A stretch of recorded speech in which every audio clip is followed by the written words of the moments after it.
शेतकऱ्यांच्या खात्यांमध्ये पैसे पोचलेले आहेत. तर अजून 11,000 कोटी रुपये रिलीज करण्याला मान्यता देण्यात आली.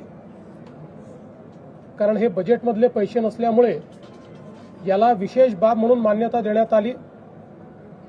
आता हेही पैसे पुढच्या 15 दिवसामध्ये शेतकऱ्यांच्या खात्यापर्यंत पोहोचवण्याचे आदेश आम्ही दिलेले आहेत. आत्ता जो काही निधी गेलेला आहे हा वेगवेगळ्या जिल्ह्यांमध्ये वेगवेगळ्या पद्धतीने गेलेला आहे. काही ठिकाणी तो पार्शल गेलेला आहे. याचं कारण आम्ही एक निर्णय घेतला होता की जशा याद्या येतील तशी मान्यता द्यायची, सगळ्या याद्यांकरता थांबायचं नाही. त्यामुळे कोणी हे कन्फ्युजन ठेवण्याचं कारण नाही की आम्हाला तर जे काही एनडीआरएफचे पैसे होते ते मिळाले पण 10,000 मिळाले नाहीत, आम्हाला 10,000 मिळाले पण 3 हेक्टरचे मिळाले नाहीत. ज्यांना 2 हेक्टरचे पैसे मिळाले आता त्यांच्या खात्यात 3ऱ्या हेक्टरचे पैसेही आपण टाकतोय जर ते 3 हेक्टरवाले असतील तर. त्यामुळे माझा अंदाज असा आहे की पुढच्या 15 ते 20 दिवसांमध्ये पूर्णपणे शेतकऱ्यांच्या खात्यामध्ये हे पैसे जातील. 90% आम्ही शेतकरी हे पुढच्या 15 ते 20 दिवसात कव्हर करायचा प्रयत्न करू. 10% तरी देखील लागतील, कारण काहींच्या अकाउंट्समध्ये प्रॉब्लेम आहेत, काहींच्या रेकॉर्ड्समध्ये प्रॉब्लेम आहेत, काही ठिकाणी मल्टिपल होल्डिंग आहे, तेही सॉल्व्ह करण्याचा प्रयत्न चाललेला आहे. आता याच्यामध्ये निधीची कुठलीही कमतरता उरलेली नाही. फक्त आपण एक समजून घेतलं पाहिजे की याची प्रोसेस आहे, त्या प्रोसेसमध्ये 2 वेळा याद्या व्हॅलिडेट कराव्या लागतात. कारण जसं कोणी पात्र सुटू नये तसंच कोणी अपात्र किंवा जो एलिजिबल नाही त्याच्या खात्यामध्ये पैसे जाऊ नये याकरता याच्यात मोठ्या प्रमाणात आपल्याला त्याचं रिव्हॅलिडेशन करावं लागतं. एक सुदैवाने ॲग्रीस्टॅकचा डेटा असल्यामुळे ॲग्रीस्टॅकचे जे अकाउंट होल्डर आहेत या कोणाचंही आम्ही ई-केवायसी करत नाहीये. अन्यथा ई-केवायसीलाच 1 महिना लागला असता. फक्त एखाद्या केसमध्ये जिथे ॲग्रीस्टॅकमध्ये नाव नाही आणि एलिजिबिलिटी आहे त्यांचंच केवळ ई-केवायसी आपण करतोय. त्यांनाही आपण पहिले मदत देऊ, त्याच्यानंतर मग ई-केवायसी करू असाही निर्णय आपण केलेला आहे. त्यामुळे पुन्हा एकदा सांगतो की जवळपास आपण त्या ठिकाणी जी थेट मदत आहे त्यापैकी 8,000 कोटी रिलीज केली आहे. 11,000 कोटी आज रिलीज आपण करतो आहोत आणि आता ती आपल्या शेतकऱ्यांच्या खात्यामध्ये जायला सुरुवात झालेली आहे. आता मी याच्याकडे वळतो की आपण शेतकऱ्यांना जी थेट मदत करणार आहोत, म्हणजे ही आधीची सगळी मदत शेतकऱ्यांनाच आहे, पण क्रॉप कम्पेन्सेशन.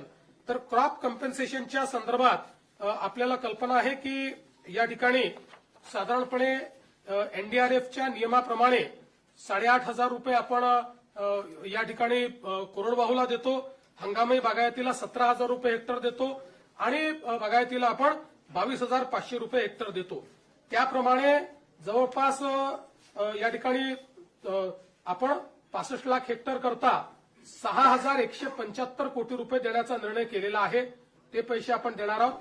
आणि याच्या व्यतिरिक्त आपण हा निर्णय केलेला आहे की आता आमच्या शेतकऱ्याला किमान रबीचं पीक घेता आलं पाहिजे. त्याकरता बियाणं असतील किंवा इतर गोष्टींकरता आपण प्रति हेक्टरी अतिरिक्त 10,000 रुपये देण्याचा निर्णय केलेला आहे.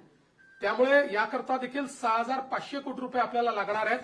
म्हणजे आता जर आपण विचार केला तर जो कोरडवाहूचा आमचा शेतकरी आहे यांना हेक्टरी 18,500 रुपये मिळतील. जो आमचा हंगामी बागायती शेतकरी आहे त्याला 27,000 रुपये हेक्टरी मिळतील आणि जो आमचा बागायती शेतकरी आहे त्याला 32,500 रुपये हे हेक्टरी देण्याचा निर्णय केला आहे. याच्या व्यतिरिक्त जवळपास 45 लाख आपले शेतकरी जे आहेत यांचा विमा आपण उतरवलेला आहे. विमा उतरवलेल्या शेतकऱ्यांना याच्या व्यतिरिक्त आता त्याचं कॅल्क्युलेशन चाललेलं आहे, पण याच्या व्यतिरिक्त अगदी कन्झर्वेटिव्ह साईडला जरी आपण पकडलं तरी ज्यांचं पूर्ण नुकसान झालेलं आहे अशा शेतकऱ्यांना साधारणपणे 17,000 रुपये हेक्टरी विम्याचे पैसे मिळतील. त्यामुळे आपण जर बघितलं तर ज्यांनी विमा उतरवलेला आहे अशा शेतकऱ्यांना साधारणपणे त्यातले जे कोरडवाहूचे शेतकरी आहेत त्यांनाही 35,000 पर्यंत मिळतील आणि जे बागायती आहेत त्यांना तर 50,000 प्रति हेक्टरच्या वर एकंदरीत पैसे जे आहेत ते या ठिकाणी प्राप्त होणार आहेत. आणि साधारणपणे आपण जर एकूण राज्य सरकारने या ठिकाणी जो काही आता याच्यावर नियतवेध दिलेला आहे त्याचा एकत्रित अंदाज बांधला. आम्ही याच्यामध्ये साधारणपणे इन्शुरन्सचे पैसे जे आहेत ते 5,000 कोटीच पकडले आहेत, पण आमचा अंदाज आहे 7,500 ते 10,000 कोटी रुपये आम्हाला त्यातनं मिळतील. पण कन्झर्वेटिव्ह अंदाज आम्ही पकडलाय, कारण त्या संदर्भात अजून क्लेम जाणे आणि ती सगळी प्रोसेस होणे आहे.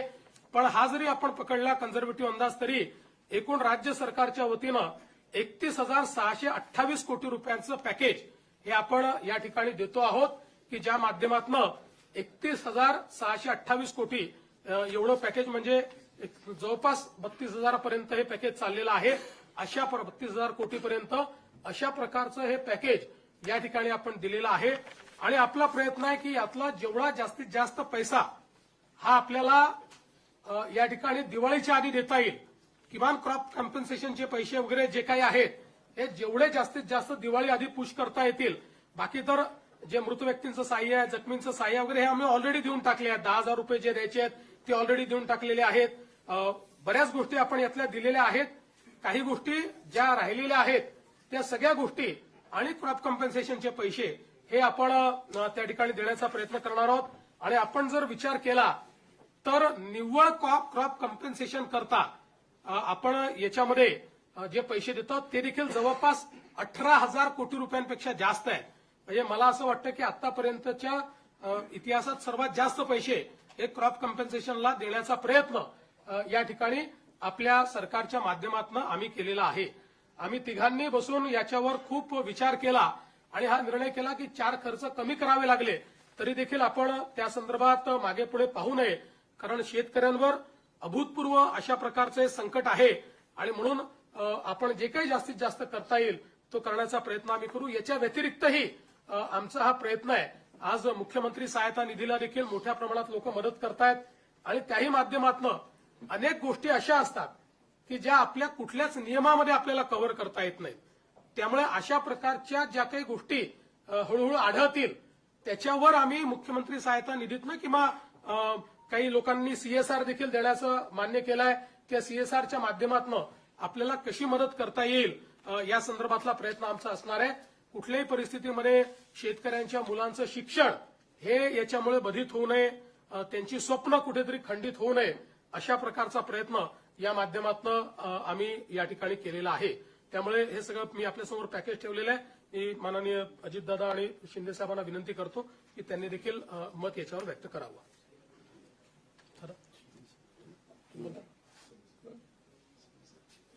यामध्ये आता मुख्यमंत्री महोदयांनी सांगितलं त्याच्यात 2 हेक्टरच्या पुढे पण आम्ही निर्णय घेतलेला आहे 3 हेक्टर पर्यंतचा. त्याच्यामुळे काही शेतकऱ्यांच्या मनात अशी शंका येण्याची शक्यता आहे की आपल्याला 2 हेक्टर आणि तो वरचा सगळा भार राज्य सरकारने उचललेला आहे. कारण 2 हेक्टर पर्यंत एनडीआरएफ एसडीआरएफच्या संदर्भातले नॉर्म्स असतात.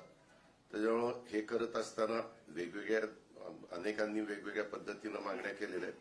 पण या सगळ्याच्या मध्ये कुठल्याही परिस्थितीत त्या शेतकऱ्याला उभं करायचंच असा निर्णय राज्य सरकारने घेऊन ह्या सगळ्या गोष्टी अंमलात आणण्याच्या करता आपण हे पॅकेज हे जाहीर केलेलं आहे.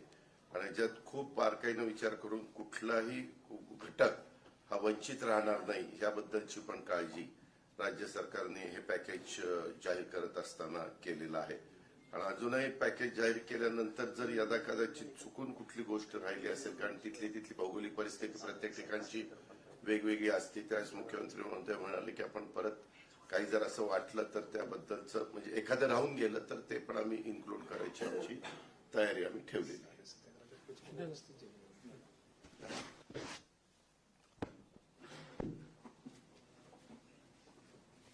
यावर्षी अतिवृष्टीमध्ये 1 जून ते 30 सप्टेंबर पर्यंत अतिशय मोठं नुकसान शेतकऱ्यांचं झालं आणि प्रत्यक्ष संकट मोठं होतं.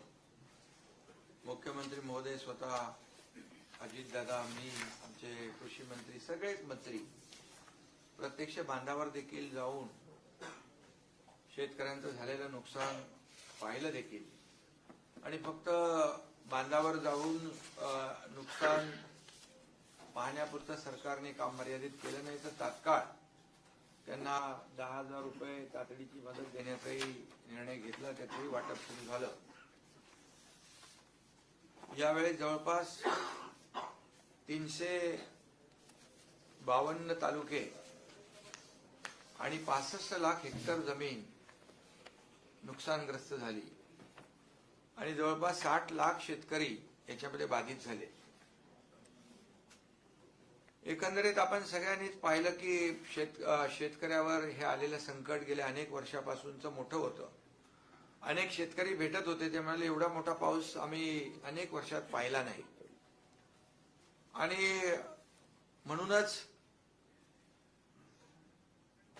शेतकऱ्यांवर आलेला प्रसंग बाका होता, मोठा होता. आणि त्यामुळेच मुख्यमंत्री महोदय, मी, अजितदादा, आम्ही आमच्या या बाबतीमध्ये 2-3 बैठकाही झाल्या आणि शेतकऱ्याच्या मागं खंबीरपणे महायुतीचं सरकार नेहमी राहिलंय. आणि यावेळचं संकट मोठं पाहिल्यानंतर किती काही ओढाताण असली तरी काही लोक विरोधी पक्ष असतील की शेतकऱ्यांना एवढं पॅकेज द्या, तेवढं पॅकेज द्या. आणि हे सगळं करत असताना विरोधी पक्ष काय करतो, यापेक्षा शेतकऱ्यांच्या मागे उभं राहणं हे शासनाचं कर्तव्य आहे.